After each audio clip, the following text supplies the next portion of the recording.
আসসালামু আলাইকুম এভরিওয়ান, কেমন আছেন সবাই? এস সালমাস কিচেন থেকে আমি সালমা অনেক অনেক দিন পর একটা রেসিপি নিয়ে আসছি। সেটা হচ্ছে লোট্টা মাছ রান্না। এই মাছটা এত মজা হবে আমি ভাবতেও পারি নাই। তো ভিডিওটা আমি শেয়ার করার জন্য ভিডিও করি নাই, বাট যখন দেখছি রেসিপিটা অনেক বেশি মজা হয়েছে তখন ভাবছি আপনাদের সাথে শেয়ার করি। তো আসলে মাছটা এভাবে রান্না করে খেলে কিন্তু অনেক বেশি মজা। আর এখন লোট্টা মাছ কিন্তু বাজারে অ্যাভেলেবেল পাওয়া যাচ্ছে একদম কম দামে। এখানে আমি অল্প একটু আদা কুচি আর একটা পেঁয়াজ কুচি আর হচ্ছে 2টা টমেটো কুচি, 3টা রসুনের কোয়া আর হচ্ছে 2টা কাঁচামরিচ নিয়ে এগুলাকে ব্লেন্ড করে নিব। তো এগুলো আমার ব্লেন্ড করা শেষ। তো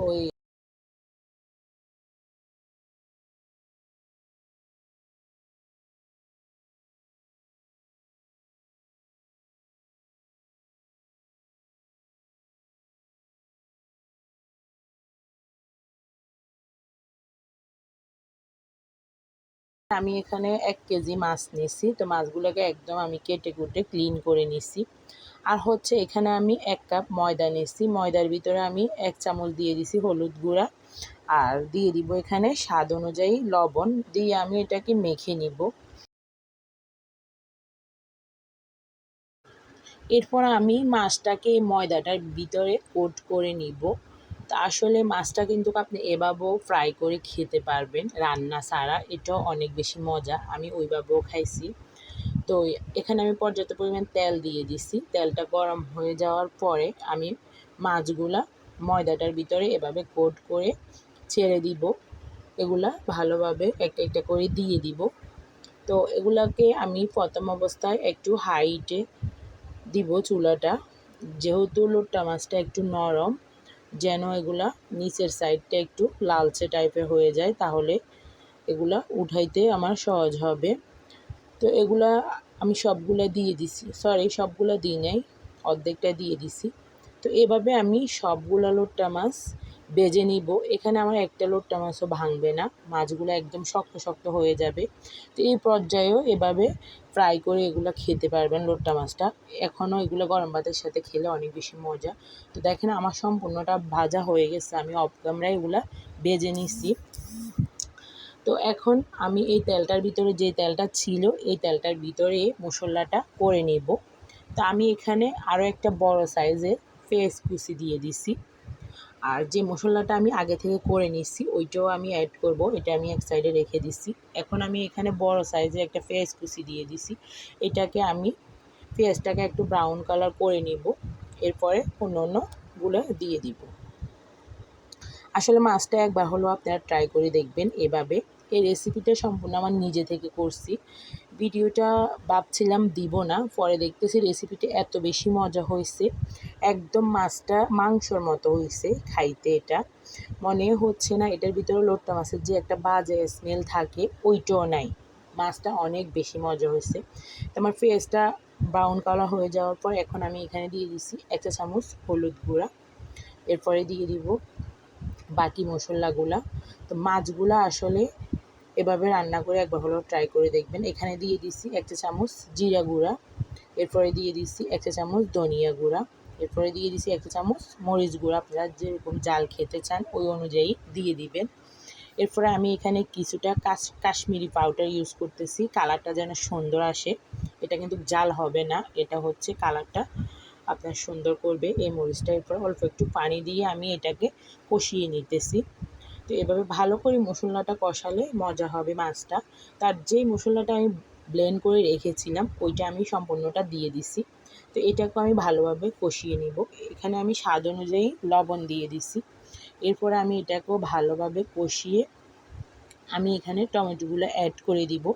এই টমেটোগুলো কিন্তু আমি একটু বড় বড় করে কেটে নিচ্ছি, কারণ এটা গলবে না, এটা এরকম গোটায় থাকবে টমেটোটা। আর হচ্ছে এখানে আমি রসুন কুচি দিতেছি। রসুন কুচিগুলো অনেক বেশি মজা লাগবে, যখন খাবেন গালে পড়বে, রসুনটা অনেক বেশি ভালো লাগবে। এভাবে আমি গোটা রসুন দিয়ে দিছি।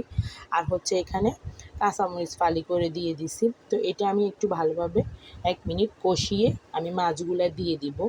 তো মাছগুলো তো ফ্রাই হয়ে গেছে, ওই পর্যায়েও খেতে পারবেন। তো এখন আর বেশিক্ষণ সময় লাগবে না, শুধু এই মশলাটা কষিয়ে মাছটা দিয়ে একটু জল দিয়ে 5 মিনিট রান্না করে নিলে রান্নাটা হয়ে যাবে। একদম সোজা রান্নাটা, খেতেও অনেক বেশি মজা। অনেক রকমের লোট্টা মাছ খাইছি, কিন্তু এই প্রথম আমি এই রকমের নিজে থেকে এই রান্নাটা করে খাইছি, অনেক বেশি মজা পাইছি। তো আসলে এখন থেকে চেষ্টা করবো এভাবে রান্না করার জন্য। তো এখানে মাছগুলো কিন্তু ভাঙে নাই, আমি যে ময়দাটার ভিতরে এগুলো কোট করে দিছি ওই ময়দার গুঁড়াগুলা হচ্ছে এগুলা। মাছটা কিন্তু ভাঙে নাই, মাছটা একদম শক্ত শক্তই আছে। এটা খাওয়ার সময়ও অনেক ভালো লাগে। তো এখন আমি এটাকে ভালোভাবে নেড়ে চেড়ে অল্প একটু পানি দিয়ে দিব। তো এরপর 5 মিনিট পরে আমার রান্নাটা হয়ে যাবে। তো রান্নাটা সম্পূর্ণ দেখতে থাকেন তাহলে।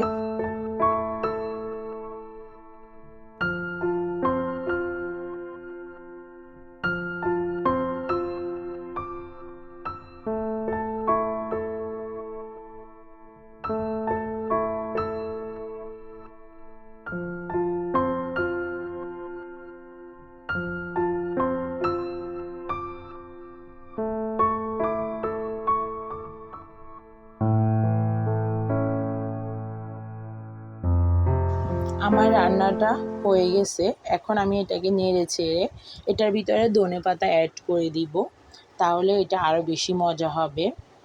তো আমার রান্নাটি যদি ভালো লেগে থাকে অবশ্যই আমার চ্যানেলটা একটা সাবস্ক্রাইব করে দিবেন। আর যারা অলরেডি সাবস্ক্রাইব করে দিয়েছেন তাদেরকে অসংখ্য ধন্যবাদ। তো এভাবে ধনেপাতাটা দেওয়া শেষ হলে আমার রান্নাটা নামিয়ে ফেলবো।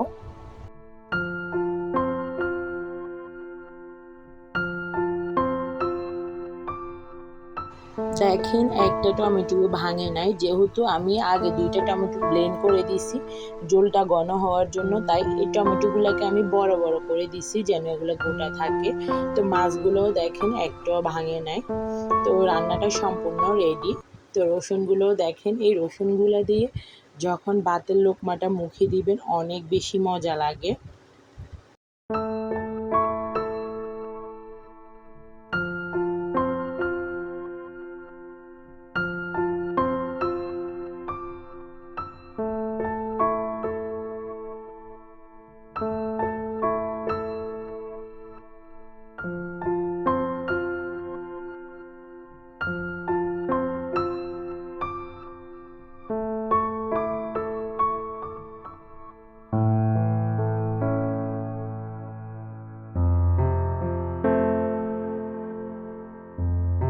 মাছটাকে এভাবে গরম ভাতের সাথে পরিবেশন করে একবার খেয়ে দেখেন, বারবার এটা রান্না করে খেতে মন চাইবে। তো আল্লাহ হাফেজ, সবাই ভালো থাকবেন।